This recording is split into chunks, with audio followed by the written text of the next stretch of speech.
سبحانك لا علم لنا إلا ما علمتنا وعلمنا ما ينفعنا وزدنا علما اللهم ربنا آتنا في الدنيا حسنة وفي الآخرة حسنة وقنا عذاب النار. Bapak sekalian jamaah yang Allah Subhanahu wa taala, alhamdulillah di pagi hari ini dengan inayah dan taufik Allah Subhanahu wa taala kita dapat kembali menunaikan sholat subuh secara berjamaah. Rasul sallallahu alaihi wasallam bersabda, "Man sholat subuh fi jamaatin kaman sholat lailah." Barang siapa yang sholat subuh berjamaah, maka dia laksana bagaikan seperti orang sholat semalam penuh. Jadi kita tadi berjamaah itu nilainya satu malam sholat penuh. Mudah-mudahan Allah menerima ibadah kita. Amin. Amin. Hari ini jadwal kajian kita itu Sirah Nabawiyah. Kita akan membahasnya dari kitab Zadul Ma'ad karya Imam Ibnu Qayyim rahimahullah taala. Dan bab terakhir ya, tentang putra putri Rasulullah sallallahu alaihi wasallam. Nah, sekarang kita akan mempelajari paman dan bibi beliau. Paman Rasulullah SAW itu ada 11 orang. Jadi beliau itu keluarga besar. Abdul Muthalib itu punya 11 ya, punya 11 putra. Sebagiannya ada yang masuk Islam dan sebagiannya tidak masuk Islam. Jadi jumlah paman Rasulullah, jumlah bahasa Sunda juga bahwa ya emam ya 11 orang ya. Saya akan bacakan 4 orangnya itu bertemu dengan masa Islam, tetapi ada yang Islam ada yang tidak, dan 6 orangnya itu atau 7 orangnya tidak bertemu dengan masa Islam, otomatis itu tidak Islam. 4 orang yang ketemu masa Islam itu adalah paman beliau Hamzah, kemudian Abbas, Abu Thalib dan Abu Lahab. Hamzah, Abbas, Abu Thalib, Abu Lahab. Yang masuk Islam cuma 2, Hamzah dan Abbas saja. Adapun Abu Thalib membela Islam tapi tidak masuk Islam. Abu Lahab ketemu Islam tapi memusuhi Islam. Bahkan Abu Lahab itu orang yang paling dekat nasabnya dengan Rasul. Jadi kalau ditanya siapakah paman beliau yang paling dekat nasab dengan beliau, Abu Lahab. Tetapi dia orang yang paling menentang Rasul SAW. Ini merupakan penegas bahwa nasab itu tidak menolong amal. Ya, dalam hadis man yubti amaluhu la yusri bihi nasab. Jadi apabila amal seseorang itu lambat, amalnya sedikit, amalnya tidak banyak, maka nasabnya tidak menolongnya. Jadi amalan yang sedikit, amalan yang tidak bagus tidak akan menolong nasabnya itu. Ini penegas bahwa kita dalam Islam itu patokannya jelas, yang merupakan kemuliaan, kemudian kewibawaan, kehormatan di sisi Allah Subhanahu wa taala, ketakwaan di sisi Allah taala adalah amalnya, bukan karena nasabnya. Kalau bicara nasab, maka Abu Thalib orang yang paling dekat, Abu Lahab orang yang paling dekat nasabnya dengan Rasul sallallahu alaihi wasallam. Aqrabuhum nasaban wa asyrafuhum nasaban. Tetapi ya beliau orang yang diponis oleh Allah sebagai ahli neraka. Bahkan sebelum kematiannya 10 tahun. Jadi surat Al-Lahab itu tabat yada Abi Lahab wa tab itu surat ancaman Allah kepada Abu Lahab bahwa dia akan menjadi penghuni neraka. Itu 10 tahun diturunkannya sebelum kematian Abu Lahab. Jadi tersiksa dia tersiksa 10 tahun karena seolah menanti ponis mati gitu. Dinyatakan diponis oleh Al-Quran sebagai ahli neraka itu 10 tahun sebelum kematiannya. Dan dia tahu. Karena Abu Lahab ini punya pekerjaan khusus, dia spesial orangnya. Apa? Selalu mengikuti Nabi Muhammad berdakwah kemanapun Nabi Muhammad berjalan, dan setelah Nabi dakwah itu dia mengikuti dan menetralisir dakwahnya Nabi. Itu Abu Lahab kerjaannya. Nutur tapi untuk menetralisir gitu. Misalkan Nabi Muhammad dakwah di kabilah Bani A misalkan, itu dia datang lagi. Itu tuh yang bicara tuh ponakan saya tahu persis dia tuh pendusta dan ada gangguan akalnya. Abu Lahab itu kerjaannya. Jadi kemanapun Nabi berdakwah dia ikuti dan dia tanda petik netralisir dakwahnya Nabi. Dimentahkan lagi. Itu orang paling jahat kan begitu. Orang dakwah dia mentahkan terus kemana-mana. Jadi itulah pekerjaan spesial Abu Lahab. Sampai puncaknya ketika Nabi Muhammad mengumpulkan para kabilah-kabilah, wahai Bani Adi, Bani Makhzum, Bani Tamim, semua kumpul semua di Ka'bah, di sekitar Masjidil Haram. Lalu beliau mengatakan, andaikan aku memberi kabar bahwa di balik gunung ini ada musuh menyerang kalian, apakah kalian percaya kepadaku? Kata mereka, ya kami percaya. Ma jarabna alaika min kadzibin. Kami tidak pernah melihat engkau berdusta selama ini. Kami percaya kepadamu. Tidak mungkin kau dusta, kami percaya. Lalu Nabi mengatakan, aku diutus di akhir zaman, baina yaday sa'ah, menjelang kiamat, untuk mengingatkan kalian supaya beriman kepada Allah dan meninggalkan kepercayaan-kepercayaan kepada berhala-berhala itu. Maka kalian akan selamat. Nah setelah itu Abu Lahab mengatakan, tabban laka alihada jama'atana. Celaka engkau wahai Muhammad, apakah untuk ini kau kumpulkan kita? Maka karena ucapan Abu Lahab itu tabban laka, Allah merespon langsung turun suratnya, tabat yada abi lahabi wa tab. Celaka, sungguh celaka kedua tangan Abu Lahab, artinya kehidupan dia sungguh akan celaka. Dan saya selanarun telah akan dimasukkan ke dalam api neraka yang menyala-nyala, termasuk istrinya, wa mur'atuhu hammalatal hatab fi jidha hablum min masad. Karena istrinya juga punya pekerjaan khusus, yakni menghalangi dakwah Nabi, memasang duri, kemudian memasang sampah runtah supaya Nabi itu tidak berangkat berdakwah. Luar biasa. Abu Lahab orang yang paling dekat nasabnya, harusnya paling sayang, tetapi malah paling memusuhi dan paling mengikuti Nabi kalau dakwah, untuk mengingatkan masyarakat, ini ponakanku, saya tahu persis kehidupannya, jangan percaya sama dia. Tapi ketika lahir kan senang sekali. Nah itulah kebalikan kontradiktif sejarah Abu Lahab itu begitu. Ketika Nabi lahir, kan keponakan lahir kan secara naluri senang, wah ponakanku lahir. Sampai Suwaibah, budaknya Abu Lahab, yang memberi kabar bahwa engkau sudah punya keponakan dari Abdullah, namanya Muhammad. Itu saking gembiranya Abu Lahab, dibebaskan Suwaibah itu. Suwaibah, karena kau telah memberiku kabar gembira, kau bebas hari ini. Dimerdekakan. Maka sebagian orang ada yang berpendapat bahwa dengan kegembiraan Abu Lahab kepada keponakan itu, yakni Rasulullah SAW, itu konon akan menjadi penolongnya di akhirat.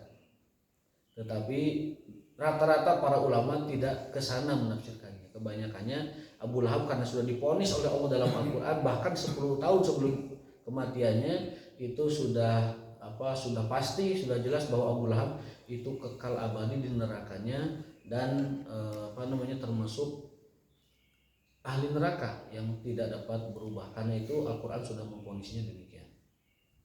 Adapun kegembiraan dia kepada lahirnya ponakan, itu kegembiraan insaniyah basyariyah, naluriah.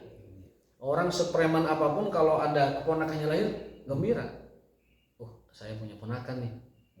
Sehebat apapun pengingkaran dia, sehebat apapun karakter watak dia, tapi melihat keponakan lahir tetap bergembira. Itu naluriah basyariyah insaniyah yang fitrah dalam setiap manusia. Nah itu 4 paman beliau, 4 paman Nabi ketemu Islam, tapi 2 masuk Islam dan 2 tidak. Yang masuk Islam Hamzah dan Abbas, yang tidak masuk Islam Abu Thalib dan Abu Lahab. Abu Thalib hampir tapi tidak jadi. Ketika beliau sakratul maut, itu ada 2 riwayat. Yang pertama, riwayat pertama, ketika beliau mau sakratul maut itu, jin itu berkumpul di hadapan dia untuk mempengaruhi jangan sampai Abu Thalib itu syahadat. Jadi ini juga sebuah faidah bagi kita, bahwa ketika kita hampir mati atau sakratul maut, kita sering-sering berdoa kepada Allah, minta kepada Allah jangan sampai ketika hampir mati malah jin yang mempengaruhi kita, malah jin yang nungguin kita. Makanya pentinglah itu adanya keluarga yang mengawal kita, mentalkin kita, membimbing kita untuk mengucapkan la ilaha illallah. Jangan sampai kita sendirian dan refleksitas kita biasanya tidak zikir, akhirnya jin yang mempengaruhi kita sehingga mati dalam keadaan seperti itu. Abu Thalib demikian. Tapi kata kalangan Syiah, gak mungkin Abu Thalib itu tidak Islam. Dia memasang badan, dia mengeluarkan hartanya untuk Rasul. Terus bagaimana dengan tafsir Quran, innaka la tahdi man ahbabta walakinallahu yahdi man yasha. Hai Muhammad, Quran, semaksa apapun kau kepada pamanmu masuk Islam, Allah yang ngasih hidayah. Itu turunkan terkait Abu Thalib itu. Terus itu Quran ya. Quran terkait Abu Thalib. Abu Thalib. Karena Rasul itu seolah-olah kok kenapa sih paman saya nggak Islam gitu, seolah-olah memprotes itu gitu. Sehingga Allah itu dengan penegasannya innaka la tahdi man ahbabta walakinallahu yahdi man yasha. Itu ayat pertama. Ayat yang kedua, maka lin nabiyyi wal ladzina amanu an yastaghfiru lil musyrikin walau kanu uli qurba. Nabi itu pernah memintakan ampunan kepada Allah untuk Abu Thalib. Ditegur dengan ayat ini juga. Maka lin nabiyyi, tidak pantas seorang nabi wal ladzina amanu, dan juga orang beriman, an yastaghfiru, memintakan ampunan, lil musyrikin, untuk orang musyrik, walau kanu uli qurba, meskipun itu kerabat dekatnya. Itu Abu Thalib. Makanya Nabi menangis karena Allah tidak mengizinkan beliau memintakan ampun untuk pamannya. Adapun di surat lain Ibrahim pernah memintakan ampun, itu karena janjinya. Wa maka istighfaru Ibrahim li abihi illa ammau'idatin wa'adaha iya. Adapun Ibrahim dulu, hai Muhammad, pernah mintakan ampun untuk bapaknya Azar, pembuat berhala. Itu karena Ibrahim sudah keceplosan janji. La astaghfironna laka wa ma amliku laka minallahi min syai'. Hai bapak, nanti akan saya mintakan ampunan. Sudah janji.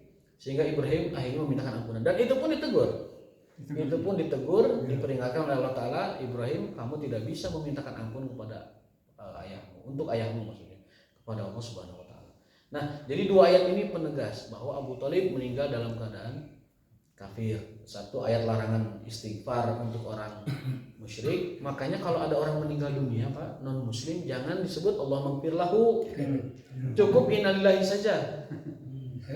Telah meninggal dunia berpulang kepada Tuhannya, atau rest in peace, ya apa namanya, cukup innalillahi wa inna ilaihi raji'un. Karena semua orang kembali, makhluk Allah itu kembali kepada Allah. Kadang kita latah orang non muslim meninggal langsung stikernya tuh Allah maghfir lahu warhamhu wa'afiyu. Nggak boleh.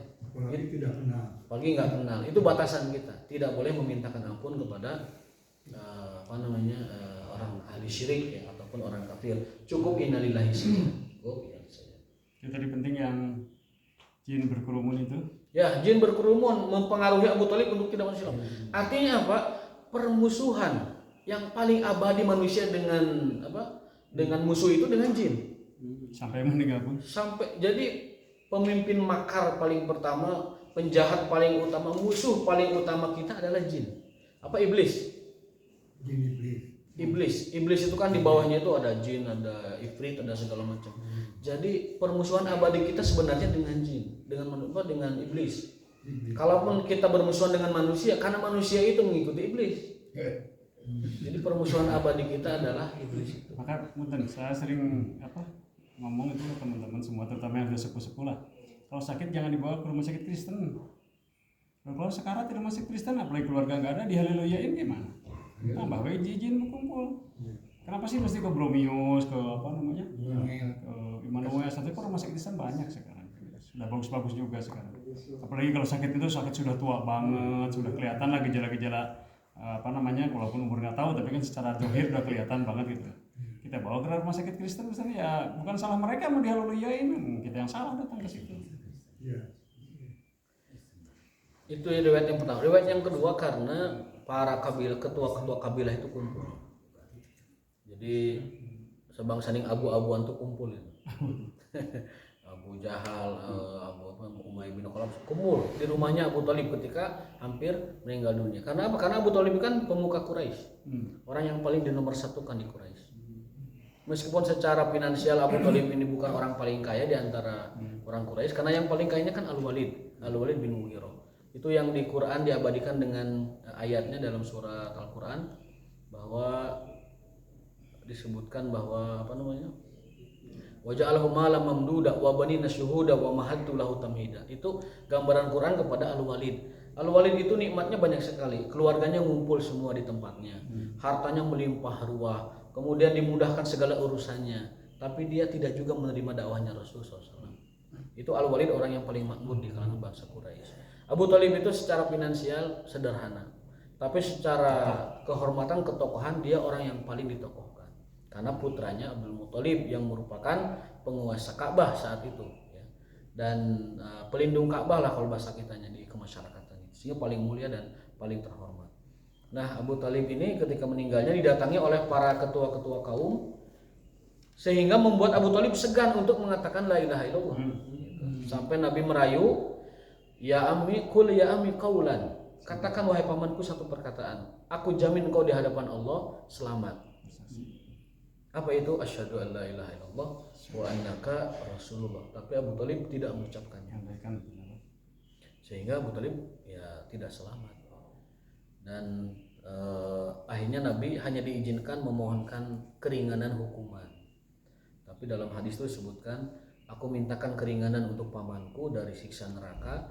Ternyata siksa paling ringan neraka itu adalah kakinya menempel di bara neraka, otaknya mendidih. Menempel saja di tanah neraka, otaknya mendidih. Itu paling ringan siksa neraka. Ya. Itu sudah paket ringannya Abu Thalib, paling ringan begitu. Dalam hadisnya demikian. Karena dalam hal gaib kita tidak boleh berkata apa-apa kecuali berdasarkan bersandar kepada hadis-hadis yang sahih dari Rasulullah SAW. Nah, berikutnya ada paman beliau yang lain, ya, 7 orang yang tidak ketemu masa Islam. Keburu meninggal maksudnya. Keburu meninggal mereka sebelum Nabi diangkat menjadi Rasul SAW. Yaitu Az-Zubair, Abdul Ka'bah, Al-Muqawwim, Diror, Kutham, Mughirah dan Fidak. Zubair, Abdul Ka'bah, Muqawwim, Diror, Kutham, kemudian Mughirah dan Fidak. Itu 6 paman beliau, 7 ya, 1, 2, 3, 4, 5, 6, 7 paman beliau yang tidak ketemu masa Islam. Orang-orang yang tidak ketemu masa Islam itu para ulama berbeda pendapat nasib mereka. Ada yang mengatakan mereka itu ahlul fatrah.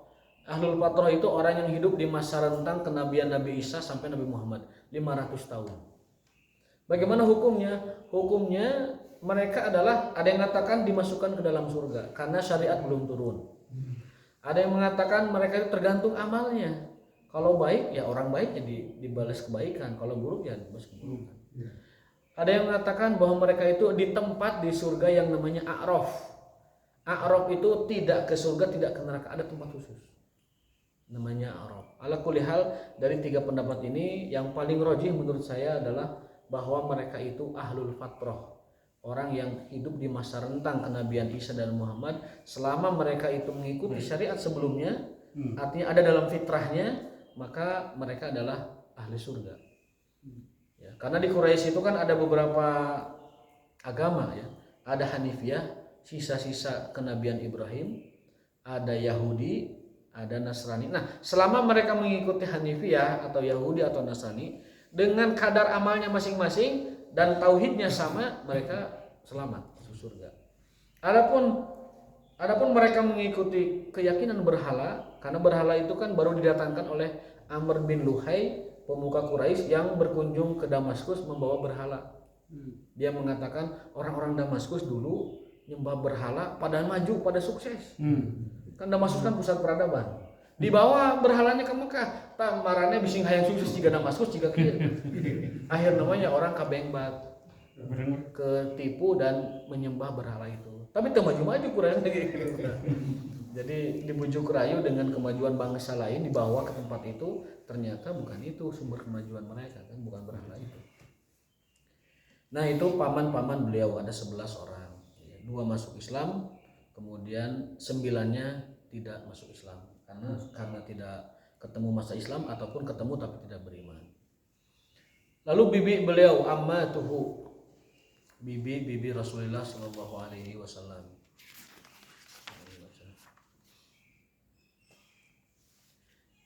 Yang pertama Sofiyah, nama bibi beliau Sofiyah, masuk Islam ya. Atikah itu masuk Islam, yang kedua. Yang ketiga Arwa masuk Islam. Yang keempat Barroh, tidak disebutkan masuk Islamnya. Yang kelima Umaymah, tidak disebutkan masuk Islamnya. Dan yang keenam Ummu Hakim. Jadi bibi beliau ada 6, paman 11, bibi 6, banyak keluarganya. Itu paman dari jalur ayahnya. Kalau paman dari jalur ibunya adalah ada Abdul Yagus ya, yang kedua Banu Zuhroh, yang ketiga dua, cuma dua aja, Banu Zuhroh ya. Abdun Yabus dan Banu Zuhroh ya. Adapun bibi beliau dari jalur ibunya itu Fatimah binti Amr dan Fariah binti Wahab. Itu nama-nama bibi beliau. Nah sekarang kita langsung saja ke azwajun Nabi. Apa itu azwaju? Istri-istri beliau. Judulnya dijamakkan, berarti istrinya lebih dari satu. Ya, judulnya dijamakkan azwajun Nabi, istri-istri beliau. Berapa jumlahnya? 11. Dalam sebuah ungkapan syair disebutkan wa azwajuhu ihda asyar, dan istri-istri beliau ada 11 orang. Yang gadis hanya Aisyah. Ya. Sisanya adalah janda. Bahkan ada jandanya yang usia 60 dan 70 tahun. Yang ini yang dari Afrika? Yang dari Mesir itu sahaya. Enggak, gadis juga kan? Kalau sahaya itu ya tidak bisa dikatakan gadis, tidak bisa dikatakan dari sahayanya. Kena kembang tuh. Budak sahaya. Jadi tidak disebutkan wanita sempurna begitu. Sahaya. Orang dalam penguasaan orang lain dan itu berpindah-pindah namanya sahaya kan. Jadi istri beliau itu ada 11 orang. 11 itu pada saat yang sama hidup jadi istri. Yang saat yang sama itu 10. 10. Yang saat yang sama itu 10. Oh, 10. Dan yang pertama itu Khadijah. Dalam hadis lain Rasul bersabda begini. Beliau itu pernah menjual tanah hasil rampasan Bani Nadir. Tanah itu dijual, lalu uangnya itu disediakan untuk logistik 1 tahun keluarga beliau. Itu berarti logistiknya menyiapkan 10 keluarga. Jadi kalau misalkan satu keluarga biaya makan itu misalkan zaman sekarang taruhlah 2 juta misalkan, maka setiap muslim sebenarnya dianjurkan itu punya cadangan 1 tahun makanan untuk semua keluarganya. Masuk sunnah ada? Masuk sunnah. Sunnah. Masuk sunnah. Dalam tafsir yang sering kita baca kaifa atadabbarul Quran atau awwalu maratin atadabbarul Quran, itu penulis mengatakan bagian dari sunnah adalah kita menyiapkan logistik cadangan makanan setahun ke depan untuk keluarga kita. Dan Nabi mempersiapkan untuk 10 keluarganya. Karena apa? Karena banyak keluarganya, jadi dipersiapkan. Jadi kita pun dianjurkan demikian. Adapun konteks sebuah hadis yang mengatakan bahwa barang siapa yang badannya sehat, kemudian dia bisa beribadah di hari itu, maka kata Nabi, dia seperti diberikan dunia dan seluruhnya. Jadi orang itu kalau sehat bisa ibadah, kemudian dia tidak mendapatkan kekurangan apapun, kata Nabi, dia seperti punya dunia dan isinya di hari itu. Itu babnya bab qanaah, bab keridoan tentang nikmat Allah. Tapi kalau babnya bab optimisme, bab semangat bekerja, maka pakai hadis yang ini, bahwa Rasulullah SAW itu mempersiapkan makanan untuk keluarganya, cadangannya 1 tahun ke depan. Jadi bedakan antara konteks qanaah, keridoan, dengan konteks semangat bekerja dan juga persiapan, ihtiyat, mencanangkan apa yang akan dipersiapkan untuk keluarganya. Jadi jangan dibenturkan hadis itu. Ya, ini hadis keridoan, keqanaahan, ini hadis tentang semangat. Jadi kalau kita punya planning untuk keluarga, biasakan memplanning 1 tahun ke depan cadangan keluarga kita, makanan dan kecukupannya itu sudah ada disimpan untuk mereka. Dan itu yang dilakukan oleh Nabi SAW. Dan hadis sahih, hadis Bukhari dalam kisah tentang tanah Bani Nadir. Orang kan tidak begitu, kerasa pas Covid kan. Pas Covid itu 3 bulan ke depan aja tidak punya cadangan. Sehingga kebanyakan masyarakat umum itu ya kalang kabut, keluar tidak bisa, kemudian cadangan juga nggak punya, akhirnya ya kesusahan begitu, kesulitan sekali. Tapi Allah Maha Baik, Allah Maha Dermawan, sehingga Allah tetap masih menjamin rezeki mereka tersebut. Jadi 11 ini yang hidup satu masa itu 10, tapi yang pertama kalinya itu adalah Khadijah. Ada Ummu Salamah itu 70 tahun, 60 tahun, 70 tahun, sehingga sampai-sampai jatah malamnya itu diberikan kepada Aisyah. Aku mah sudah tua, buat kamu aja malamnya. Dan ini juga menjadi pelajaran buat kita ya, bahwa kalau ingin poligami ya kalau mau ambil gadisnya janda juga diambil gitu. Semuanya di Kalau nggak disungguh. itu nggak disungguh gitu lah. Manawi ya manawi dah yang kuat. Nggak manawian mah ya mau gitu. Supaya sunahnya dapat, sunah nolongnya dapat, surga gitu. Kan sebenarnya sunnah nggak sih Pak? Mas, Al aslu wahid. Pada dasarnya hukum nikah itu satu. Karena apa? Karena Nabi SAW dengan Khadijah itu sampai wafat, sampai usia beliau 50 tahun. dari 25 ya? Dan ketika dengan Khadijah selama 10 tahun itu beliau tidak menambah istrinya, tidak berpoligami. 10 tahun dengan Khadijah beliau tidak menambah istrinya. Lalu ketika usia 50 tahun, usia beliau 50 tahun Khadijah wafat, itu sempat kosong dulu setahun 2 tahun. Baru di usia 52 menikah lagi dengan yang lain-lainnya. Berarti diambil kesimpulan bahwa pada dasarnya hukum menikah itu satu. Tapi diizinkan, dibolehkan. Apalagi kalau ada hajat lebih dari satu. Jadi statusnya diizinkan atau dibolehkan. Makanya hukumnya tunduk kepada 5 hukum ini. Bisa wajib, bisa sunnah, bisa makruh, bisa haram, bisa mubah. Ya, hukum poligami tunduk kepada hukum nikah itu sendiri. Bisa 5 itu. Kalau dia merantau ke luar negeri misalkan, kemudian kalau dia tidak poligami akan berzina, bisa jadi jatuh hukumnya wajib. Ya. Apabila dia pada posisi tidak membutuhkan dan lain sebagainya, dan kemampuan juga tidak ada, bisa jadi hukumnya adalah mubah-mubah saja. Bisa jadi kemampuannya banyak dan dia ada kekhawatiran kalau tidak begitu akan terjerumus pada maksiat, bisa jadi jatuhnya kepada sunnah. Jadi tunduk kepada 5 hukum tersebut. Namun pada dasarnya al aslu wahid. Pada dasarnya hukum dasar menikah itu ya satu, tapi diizinkan, dibolehkan sesuai dengan kondisi dan situasi menambahnya. Gitu melalui. Kata pernah di sini kayak belakang dibahas ya soal perkawinan.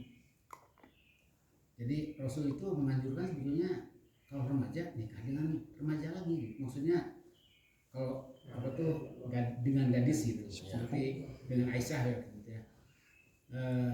Jadi beliau tuh menganjurkan begitu, tapi beliau sendiri kan nikah dengan janda. Gitu. Ya. Hanya dengan Aisyah aja yang gadis. Tapi beliau menganjurkan kalau remaja tingting gitu ya, ya kawin dengan gadis gitu. Ada sejarahnya. Iya. Jadi anjurannya mencari gadis, tetapi pada praktiknya beliau juga banyak mengambil janda. Ya. Ya, artinya digabungkan saja hukumnya. Dan mungkin itu ini karena politis juga. Politis ya. Jadi intinya mah bagusnya 2 gitu, ada jandanya, ada gadisnya. Betul. Nabi kan begitu ya, prakteknya kan begitu. Ya prakteknya gitu. Gadisnya ada dan Nggak ada kasus pemuda yang datang kepada Nabi, dia nikah dengan janda kalau nggak salah. Ya. Terus kata Nabi, kenapa kamu nggak nikah dengan gadis supaya bisa bersenang-senang? Iya. Ya, ada kan gadis. Itu pasti ucapan Nabi itu kan sesuai dengan konteksnya. Iya. Pasti sesuai dengan konteksnya. Ya. Ketika yang datangnya siapa, dianjurkannya apa itu ada konteksnya. Sesuai dengan keadaan. Sesuai dengan keadaan. Katanya Darul Arqam itu pembentuknya itu banyak seolah-olah poligami itu wah termasuk amalan utama. ibunya itu senang gitu lah, menerima gitu. Betul nggak itu? Iya, Darul Arqam itu begitu. Malaysia, Darul Malaysia. Allah alam kalau itu ya mungkin bisa jadi. Tapi pada dasarnya kita kembalikan kepada fikih kita bahwa al aslu wahid, tapi diizinkan, dibolehkan sesuai dengan situasi dan kondisi menikah lebih dari satu. Adapun gadis atau jandanya ya afdolnya untuk seorang pemuda ya gadis. Untuk seorang pemuda gadis. Karena kata Rasul karena gadis itu apa? Lebih lembut hatinya dan lebih hangat. Hangatnya itu. Lebih hangat dan lebih lembut hatinya. Itu seperti itu. Lebih mudah dibentuk. Ya. Memang disebutkan oleh Rasul juga alasannya ya. Ya. Jadi sebaiknya mah tadi kesimpulan yang tadi itu. Gadisnya ada, jandanya ada. Paling afdol itu karena Nabi mengamalkan itu juga. Yang pertama adalah Khadijah. Itu dinikahi Nabi ketika usia beliau 25 tahun dari kelahirannya. Yang kedua Saudah. Yang ketiga Aisyah. Yang keempat Hafsah. yang kelima Zainab binti Khuzaimah, yang keenam Ummu Salamah, yang ketujuh Zainab binti Jahash tahun kelima Hijriah, yang kedelapan Juwairiyah tahun ke-5 Hijriah, Ummu Habibah putrinya Abu Sufyan tahun ke-7 Hijriah, Sofiyah binti Huyai itu putrinya Huyai bin Akhtab pemuka Yahudi tahun ke-7 Hijriah. Dan Sofiyah ini termasuk istri beliau yang paling cantik bersaingan dengan Aisyah. Karena Sofiyah ini sebelumnya suaminya itu adalah pemuka Yahudi di Bani Nadir ya. Itu orang terhormat sekali di kalangan bangsa Yahudi. Sofiyah ini kalau di garis keturunannya itu dia itu adalah putrinya Nabi Musa dan pamannya itu Nabi Harun. Sehingga pernah suatu hari Rasulullah SAW itu kedatangan tamu para sahabat berkumpul di rumahnya. Tiba-tiba dari belakang dapur itu tinggo domrang Pak. Pasea, bukan pasea, ngambek. Aisyah itu ngelemparin piring, kolon terang. Melempar piring. Sampai Rasul mengatakan kepada sahabat, wahai sahabatku, ummukum ghadibat. Ibu kalian sedang marah. Ya maksudnya itu dimaklumi sajalah gitu. Nah, kenapa marahnya? Karena Aisyah cemburu dengan Sofiyah. Sofiyah. Cantiknya bersaing, mudanya bersaing, dan terhormat juga Sofiyah itu. Sampai Nabi mengingatkan, wahai Aisyah, kamu jangan cemburu kepada Sofiyah. Karena Sofiyah ini pamannya Nabi dan bapaknya Nabi ada di sini.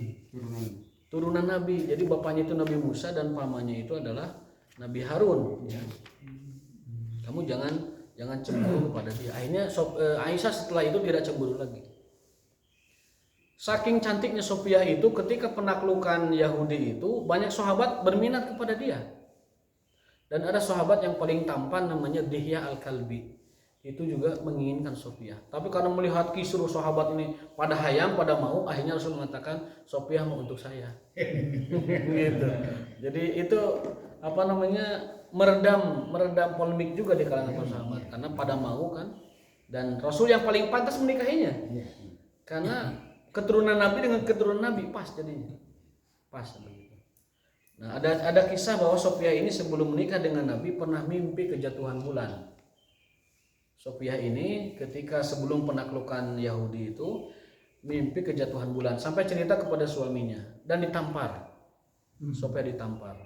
Karena suaminya paham betul bahwa arti mimpi itu adalah Sofiyah suatu hari nanti kelak akan dinikahi oleh orang yang terhormat dan terpandang.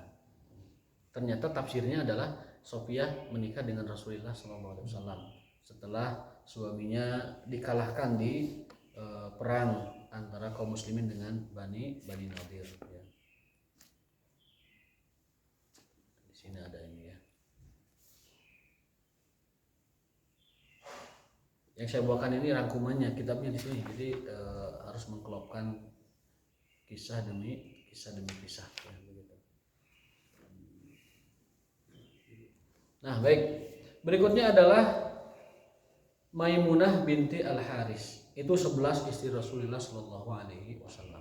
Lalu yang terakhir Sarorin Nabi. Sarorin Nabi itu apa? Sahayanya Rasulullah SAW. Sahaya. Yang pertama adalah Raihana, yang kedua adalah Maria. Itu sahayanya beliau SAW. Wa mukhtalafun fisnatin, dan dua lainnya berpendapat antara para ahli sejarah itu bersilang pendapat. Adapun Maria itu ada yang mengatakan bebaskan sehingga menjadi istri beliau dan Ibrahim adalah putranya, dan Raihana itu tetap menjadi sahayanya ya, Rasulullah SAW. Nah ini hadisnya. Wa tazawwaja Nabi SAW Sofiyah bintu Huyai, tadi Sofiyah itu dinikahi Nabi dan dia adalah putri dari pemuka Yahudi Sayyid Bani Nadir min waladi Harun bin Imran dan Musa alaihi salam. Jadi beliau itu keturunan Nabi dan ponakan dari Nabi. Wa kanat min ajmali nisa'il alamin. Sofiyah itu termasuk wanita paling cantik di muka bumi. Ajmalu nisa'il alamin. Wa kanat qad sarat lahu minas safiyyi amatan fa'ataqaha wa ja'ala itqaha sadaqaha. Adapun sahaya Nabi yang bernama Raihana binti Zaid, ini Rasul bebaskan dari status budaknya dan dinikahi. Kemudian diceraikan oleh Nabi lalu dirujuk kembali. Jadi kalau ada yang bertanya, pernahkah Nabi mencerai istrinya? Pernah. Yaitu Raihana. Tetapi beliau rujuk kembali. Rujuk kembali sehingga menjadi istri beliau pada akhirnya. Ya, itu namanya Raihana. Adapun Maria yang hadiah dari Raja Mesir, ya, itu dinikahi oleh Rasul SAW dan melahirkan putra bernama Ibrahim. Ketika Ibrahim wafat di usia 2 bulan, terjadi gerhana matahari, sehingga orang-orang mengait-ngaitkan karena masih ada prem berpikir jahiliyah, masih ada. Mereka mengatakan bahwa gerhana ini terjadi karena meninggalnya Ibrahim. Akhirnya Rasul berpidato dan menjadi sunnah sholat gerhana itu ada pidatonya. Rasul naik mimbar dan mengatakan, innahuma la yanakhasifani limauti ahadin wala li hayatiha. Bahwasanya gerhana ini terjadi bukan karena wafatnya seseorang atau hidupnya seseorang, tetapi karena kekuasaan Allah. Bagian dari tanda ayat-ayat Allah Subhanahu wa taala. Jadi tidak dikaitkan dengan apa. Di kita masih ada Pak kepercayaan kalau ada gerhana itu sama gaha dikaitkannya dengan kematian seseorang atau hidupnya seseorang, dan itu perlu kita edukasi di masyarakat ya. Cuman sayangnya di kampung-kampung soal gerhana itu tidak populer. Di lembur-lembur di kampung-kampung jarang, soal di perkotaan sudah biasa soal gerhana, tapi di kampung belum populer, sehingga kita perlu menyampaikan itu kepada tatalu nambah nyiru aya nambah kuku nambah segala ditabuh kan. Padahal sunnahnya adalah lesung ya. Sunnahnya itu adalah sholat 2 rakaat, kemudian kabiru wahallilu wa tasaddaku, bertakbirlah, bertahlillah, kemudian bersedekahlah. Itu sunnah di hari gerhana atau di waktu gerhana. Nah itu apa namanya para sahaya Rasul SAW. Maria wahya ummu waladihi wa Raihana wa jariyah ukhra jamilah asabaha fi ba'd. Ada satu lagi sahaya Rasul cantik sekali tetapi tidak disebutkan namanya. Dan yang keempatnya, kan ada 4 syariah Rasul itu, ada Maria, ada Raihana, ada jariyah tidak disebutkan namanya. Satu lagi ada juga jariyah wahabat lahu Zainab bintu Jahsh yang dihadiahkan oleh istri Rasul kepada beliau. Jadi kalau tradisi istri mencarikan istri lagi untuk suaminya itu dicontohkan oleh istri beliau yang Zainab bintu Jahsh. Itu paling ideal Pak. Iya. Paling ideal. Kita tuh ingin nambah tapi yang nyarikannya tuh istri gitu. Itu paling ideal. Tapi mic-nya dimatiin dulu misi. Misi sampai ke rumah-rumah bahaya nanti. Nah, jadi sunnah itu sudah dicontohkan oleh istri Rasul Zainab binti Jahsh, mencarikan untuk suaminya seseorang begitu. Yang menawarkan diri ke Nabi itu banyak, ada sekitar 6-10 orang, tapi Nabi tolak. Dalam sebuah riwayat ada seorang wanita datang, ya Rasulullah ji'tu ilaika li ahabalaka nafsi. Ya Rasulullah, aku datang kepadamu ingin mewakafkan diri ini kepadamu, ingin memberikan diri ini kepadamu. Tapi Nabi lihat, wa ta'ta'a ra'sahu, lihat dari atas sampai bawah. Ta'ta'a itu begini, tinggal di handap kamu. Oh kamu mah buat sahabat saya aja. Ini dia yang sahabat. Dan itu ada 6-10 Pak. 6 atau 10 orang wanita datang ke Nabi ingin dinikahi. Makanya pamil ayeuna ustaz sok ayeuna nawisan teh sok itu tah. Mau dikasih ke saya tah. Gitu katanya. Ditawari, tapi Rasul tidak mengambilnya. Ada 6-10 orang demikian. Diberikan kepada sahabatnya. Sahabat yang belum nikah itu langsung dijalurkan. Ada yang orang menawari diri menikah, kamu dengan sahabat saya aja, kamu dengan sahabat saya, dan dinikah-nikahkan demikian. Sallallahu alaihi wasallam. Adapun pembantu Rasul adalah Anas bin Malik, juga ada yang lainnya. Yang paling terkenal Anas bin Malik. Beliau menjadi pembantu Rasul itu 10 tahun lamanya, sampai digelari sebagai kecintaannya Rasul SAW. Selama 10 tahun Anas bin Malik menjadi pembantu Nabi, kata Anas bin Malik, wallahi demi Allah 10 tahun aku membantu Rasul di rumahnya, tidak pernah Rasul memarahiku sekalipun. Jadi kalau mengerjakan sesuatu tidak dikerjakan, tidak pernah ditanyakan, kamu kenapa belum ini? Atau kamu kenapa mengerjakan ini? Tidak pernah ditanyakan. tidak pernah dimarahi Anas bin Malik itu 10 tahun Utang Ayo. itu di Mekah ya. di Mekah ya. 10 tahun Anas membantu Rasul tidak pernah dimarahi. Kita kenyataan sekarang 10 dimarahi dalam sehari 10 kali. Rasul itu 10 tahun tidak pernah marah kepada pembantunya, kita satu hari mungkin 10 kali marah kepada pembantunya. Ini juga sebagai contoh buat kita, di antara sunnah Rasul adalah tidak tidak gemar memarahi pembantunya. Itu Anas bin Malik. Sampai ini terakhir mungkin, sampai Anas bin Malik itu didoakan oleh Nabi SAW. Ibunya datang, ibunya Anas itu datang, ya Rasulullah doakan anak saya.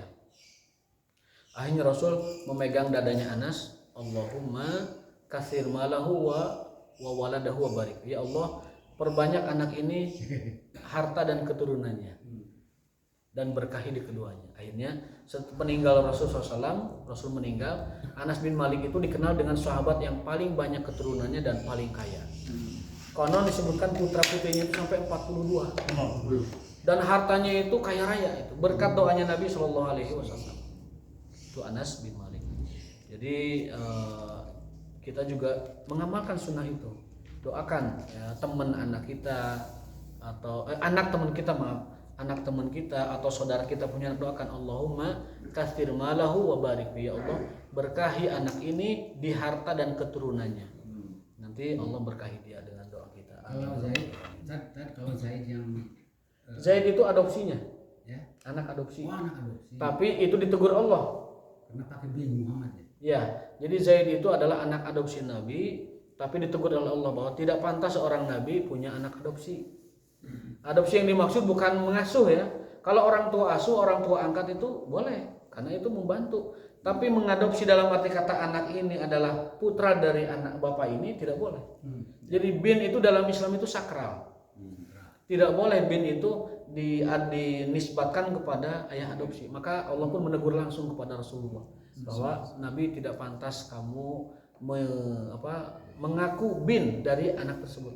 Apa penegasannya? Penegasannya Rasul disuruh menikahi istrinya Zaid bin Harisah yang telah diceraikannya. Akhirnya Rasul menikahi mantan istri adopsiannya itu.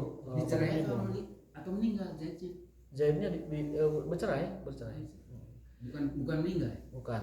Ini penegas bahwa anak adopsi itu tidak ada hubungan apa-apa dengan ayah adopsinya. Secara fikih, secara hukum ya. Maka istri dari anak adopsi kalau mereka bercerai boleh dinikahi oleh ayah adopsinya, karena tidak ada ikatan hukum apa-apa dalam fikih.